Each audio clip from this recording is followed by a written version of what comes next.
Medyo dumudugo yung ilong ko. Diyos ka, puro English yan. Kakayanin.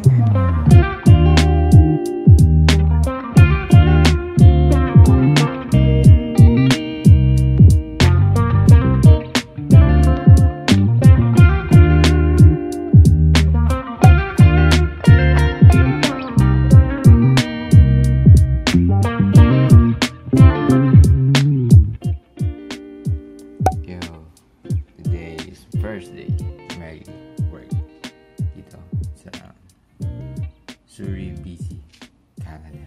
Excited ako dahil meron na akong work. Sorry, gigising lang. Ang pasok ko is 9:30. 7:30 pa lang. Kailangan natin agahan yung kilos para matansya natin yung magiging biyahe. Although yung biyahe lang naman is 15 minutes dito. Galing sa tinitira naming bahay. Maliligo kakain, tapos alis na. Naglalakad na ako papuntang bus stop. First day. Yuhu! Araw, maganda yung panahon. Lately kasi maulan, umaambon pag umaga. Pero ngayon tignan nyo naman, ang ganda ng araw. Ayan, naka-formal tayo dahil medyo branded yung mga ibibenta natin today. Makita nyo ba yan? Umuusok. Kaya naman yung lamig. Ang suot ko ngayon pala, hindi ko na nabidyoan fleece, and then polo, tapos ito yung slight puffer jacket. Kaya naman na kasi pa spring na nga dito sa Canada. Pero ngayon ilang minuto pa lang nahawakan ko, sumasakit yung kamay ko.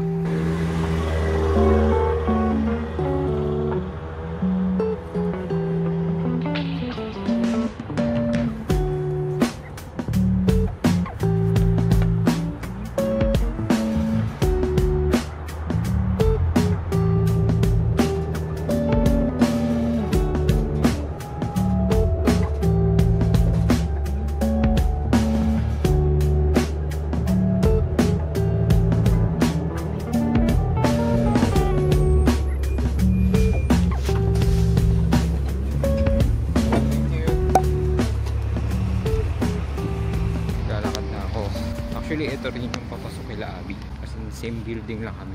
Isa sa gilid. Ako naman sa likod. Ayan. Teka, biblis ako yun ako. Kasi 9:06 na. Yung lakaran dito, parang mga 10 minutes na lakaran. Okay lang naman. Exercise na rin tuwing umaga. Ay, hindi naman 10 minutes. Grabe naman 10 minutes. Pero mga less than a 10 minutes. So, pakita ko sa inyo yung nilalakaran ko.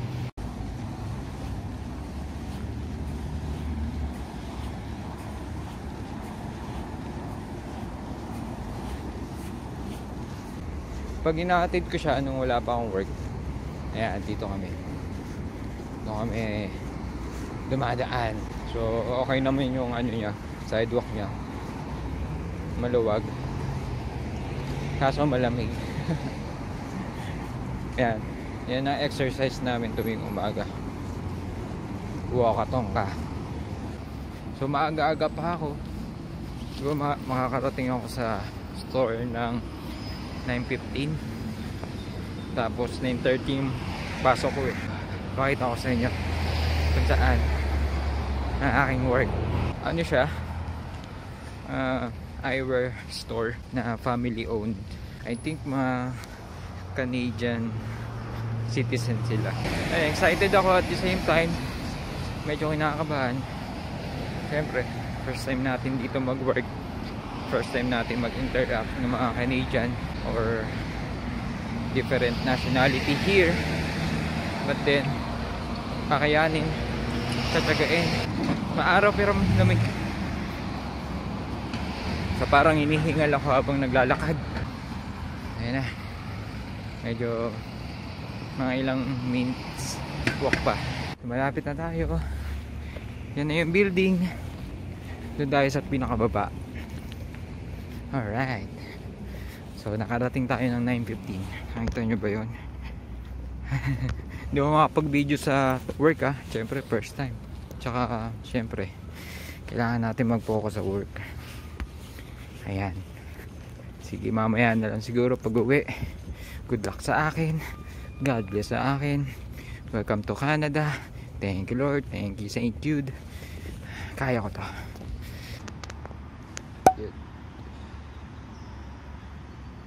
Sarado pa. Patay tayo dyan. Sarado pa pala. Ayun, dito ako nag-work. Yan. So kung nasa Surrey kayo, BC, pili kayo dito sa amin. Yan yung contact number namin. Nakiki namin. So antay lang tayo dito ngayon. Ang aga ko pa.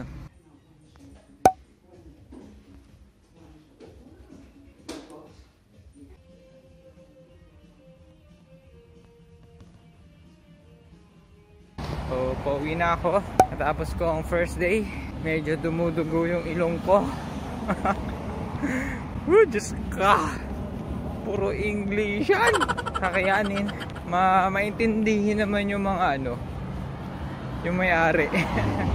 Yung boss ko. Maintindihan naman sila. Kumbaga parang hindi nila pinapakita sa akin na may problema ako pagdating sa pag-i-English. Nakakaintindi naman sila kahit paano. Pero siyempre, kailangan ko pa rin mag-practice. Kailangan ko lakasan yung boses ko actually. Pati ako nahihinaan pag nagsasalita ako ng English.